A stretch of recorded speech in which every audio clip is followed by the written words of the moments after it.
Bristol City are back on the road, and to finish off before the international break, 2 away trips in Yorkshire. First of them this midweek on the Wednesday night 8 p.m. kickoff away at Rotherham. Bristol City will be travelling to the New York in the hope of bouncing back after a pretty dismal defeat at home to Stoke. Well, Bristol City will be hoping there is no hangover from that home defeat to Stoke. Obviously, Bristol City went 2-0 up within 15 minutes and then went under 3-2 eventually through an 89th minute Stoke winner at Ashton Gate. Hopefully, a change of scenery, a bit of a different challenge, and being away from home makes the difference, and hopefully Bristol City can bounce back and end the international break, obviously with Leeds away after this, with another 3 points starting here. Rotherham have definitely not had the ideal start to the Championship season. They are yet to win away from home, let alone that. They're yet to get a point away from home. So they'll be happy they're back at the New York and will be hoping themselves they can bounce back after another defeat on the road. This time it was across the bridge from here, away at Cardiff, who are in red-hot form over in South Wales. And they went under 2-0 at the Cardiff City Stadium. And before that, it was a 1-1 draw against then unbeaten Preston. So hopefully for them, they carry on their somewhat positive momentum at home. I think we all kind of know what to expect from a trip to Rotherham. They'll make it very hard for us, and it could be the stereotypical, oh, they'll defend, they'll sit in, and they'll be very direct. But I'd like to think that Matt Taylor's kind of evolved from that Paul Warne kind of really direct, really defensive, just really hard to break down, and a bit more possession-based now. They've signed pretty mixed during the summer. They re-signed and kept hold of Lee Peltier and Sean Morrison. They added Andre Green, Arvin Appiah. They broke their transfer record to sign Sam Nombe from Exeter. Cafu's come in. Christian Junior Tiehi, who was on loan at Wigan last year, he's also come in. Fred Onyedinma's come in on loan from Luton. So there's a bit of dynamism in there, and there's a bit more, just I'd say, X factor in that Rotherham team, which I thought was a bit lacking last season. Furthermore, Rotherham, I thought, were rather fortunate last season, and that's no kind of disdain on their survival, because it was a very, very good achievement, and for a club that's relatively, financially inferior to the rest of the Championship, that was a brilliant achievement to stay up quite comfortably eventually. But they really banked off that incredible start Paul Warne gave them before he left for Derby. So without that headroom they already had, it's going to be really hard for Rotherham to once again kind of make that happen again and survive in the Championship for yet another season. Well, Rotherham have one of the worst defensive records in the Championship. Sorry, Millers fans. 19 goals conceded so far. Only Blackburn Rovers have conceded more. They've conceded 20. Bush City, on the other hand, one of the best defensive records in the Championship, with, relative to their league position at the moment, Bush City sitting 11th. 10 goals conceded. Pretty good. And despite the 3 against Stoke, it was a relatively good start to the season on the whole defensively. Impressive away performances at Millwall, which was a really good defensive performance.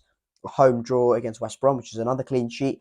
And it hasn't been, apart from Stoke, spurts of goals. It's been kind of evenly spread out. And whether that's a good thing, bad thing, you let me know. Whether conceding 1 every game, maybe 2, is a good thing or a bad thing, I'm not completely sure. The best thing would be to stop conceding outright, which would be a really, really good start here, which would lay foundations to another win. The last away game for us was a 1-0 defeat at Leicester, but again, another pretty good defensive performance, and only really a Jamie Vardy penalty.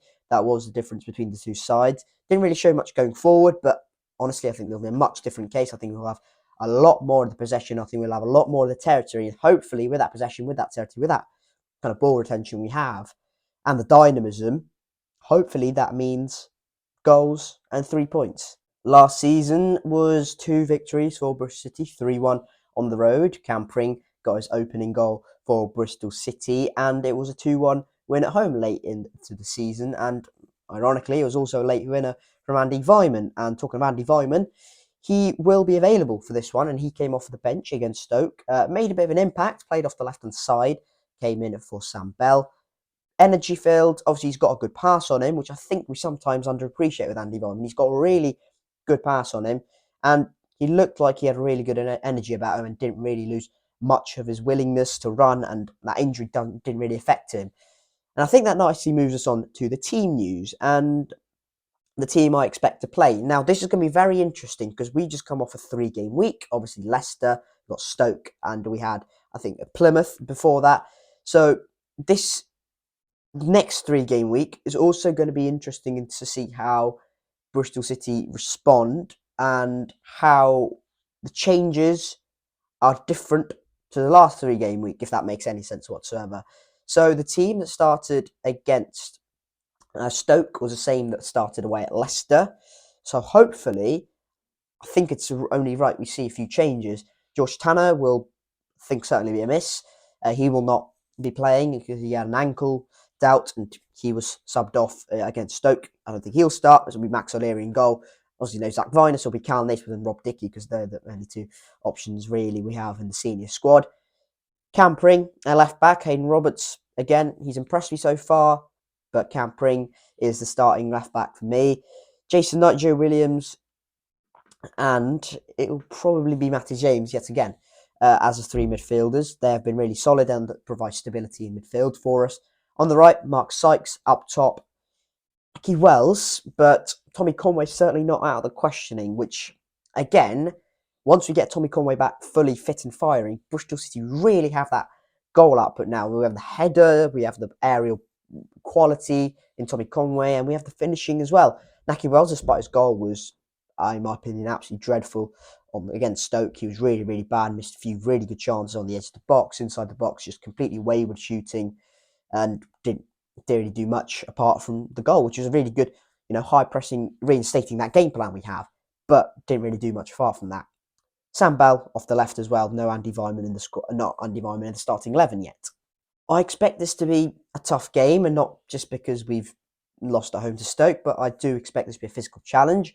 And whether our 2 centre-backs and our defenders and our midfielders are up to that, not only in the air, but being able to cope with that kind of moving the ball really quickly, but not in terms of intricate play, but just really just running up and down the pitch a lot, will be interesting to see. We are a very fit side, and we are high energy, and hopefully that translates. But as I mentioned, it is another 3-game week, so if we are to, tire a little bit, wouldn't be overly surprised. And whether we prioritise this game or Leeds away, honestly, I prioritise this game because I think we're far more likely to get 3 points here than at Ellen Road.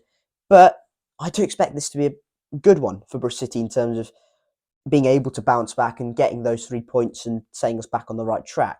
So hopefully Bristol City go there with the incentive to win and not just trying to stop the rots, in quotation marks, and hopefully go there with the incentive to win and really take the game to Rotherham because they are low on confidence, and hopefully we go there and win. So that's why I'm going to go for Bristol City to win this one.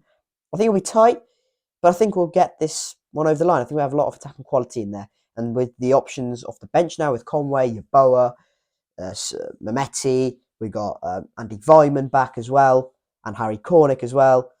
We've got attacking quality there, so I do think we'll win this. I'll go for 2-1 Bristol City win. Let me know your score predictions down in the comment section below. That is it for the match preview. If you have enjoyed this, hit like if you haven't already. Subscribe to thshopper.e channel for more Bristol City content in the future. 3-game week, hectic schedule for Bristol City as always in the Championship, but we'll be here to cover all of it. Match review will be out for Rotherham the next day, probably evening time or something like that. Thank you very much for watching. Keep safe, and I'll catch you all later. Cheers.